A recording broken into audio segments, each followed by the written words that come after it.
Gumawa ng kasaysayan ang Traslasyon 2024 nang mabilis na makabalik sa Quiapo Church ang Poon ng Itim na Nazareno. Yan ang ulat ni Alan Francisco. Pasado alas 7 kagabi, nang makabalik sa Quiapo Church ang imahe ng Itim na Poong Nazareno. Inabot ng halos 15 oras ang traslasyon na nagsimula sa Quirino Grandstand pasado alas 4 ng madaling araw. Ito ang pagbabalik ng traslasyon matapos ang 3 taon na pansamantalang inihinto bilang pag-iingat laban sa COVID-19 pandemic noon. Dahil dito, aminado ang mga deboto na nasabik sila sa pagbabalik ng traslasyon. Sa kabilangan ng panawagang huwag sumampa, hindi pa rin napigilan ng ilang mga deboto na mag-unahan para makaakyat sa andas ng Itim na Poong Nazareno. Pilit mang hinahawi ng mga iyo si JJ. Hindi ito naging hadlang para makasampa siya sa andas. Naging matagumpay man. Nagtamo naman siya ng bukol sa ulo at galos sa katawan. Kwento niya, hindi kumpleto ang pagsama niya bilang deboto sa traslasyon kung hindi makasampa sa andas. Natawa po namin ito taon-taon.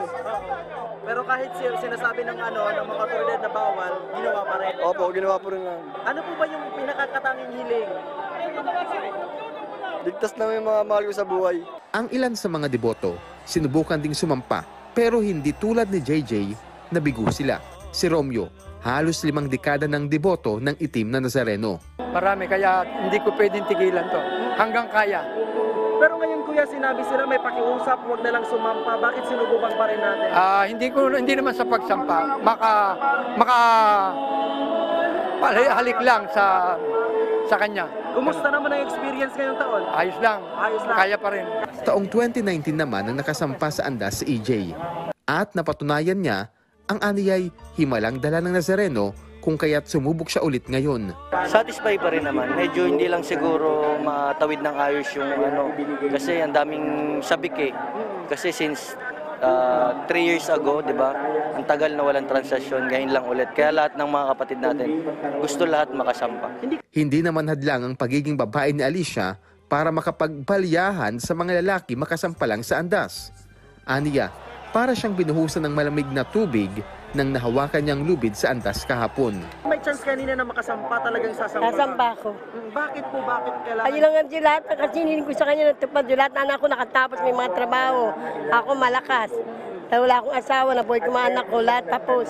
Kaya malaking pasalamat ko. Isa pa sa dinagsan ng mga deboto ang dungaw, ang bahagi ng traslasyon kung saan nagtagpo at dumungaw ang imahe ng Del Carmel de San Sebastian sa Poong Itim na Nazareno. Bago pa man mangyari ang tradisyonal na dungaw, marami ng mga deboto ang nagtipon-tipon sa harap ng simbahan ng San Sebastian sa tinatawag na Plaza del Carmen. Mas lalo itong dumami habang palapit na ang andas ng traslasyon ng Itim na Nazareno. Mag-aalas 3 ng hapon nang mangyari ang dungaw. Mas mabilis ito kumpara noong traslasyon 2020. Pinaniniwala ang minana pa ng mga Pilipino ang tradisyong ito mula sa mga Kastila. Sa kabila ng milyon-milyong mga deboto na nakilahok sa traslasyon, mapayapang nakabalik at nakapasok sa simbahan ng Quiapo ang imahe ng Itim na Nazareno, hudyat ng pagkatapos ng prosesyon. Sobrang daming tao. Anong pakiramdam? Masaka saan?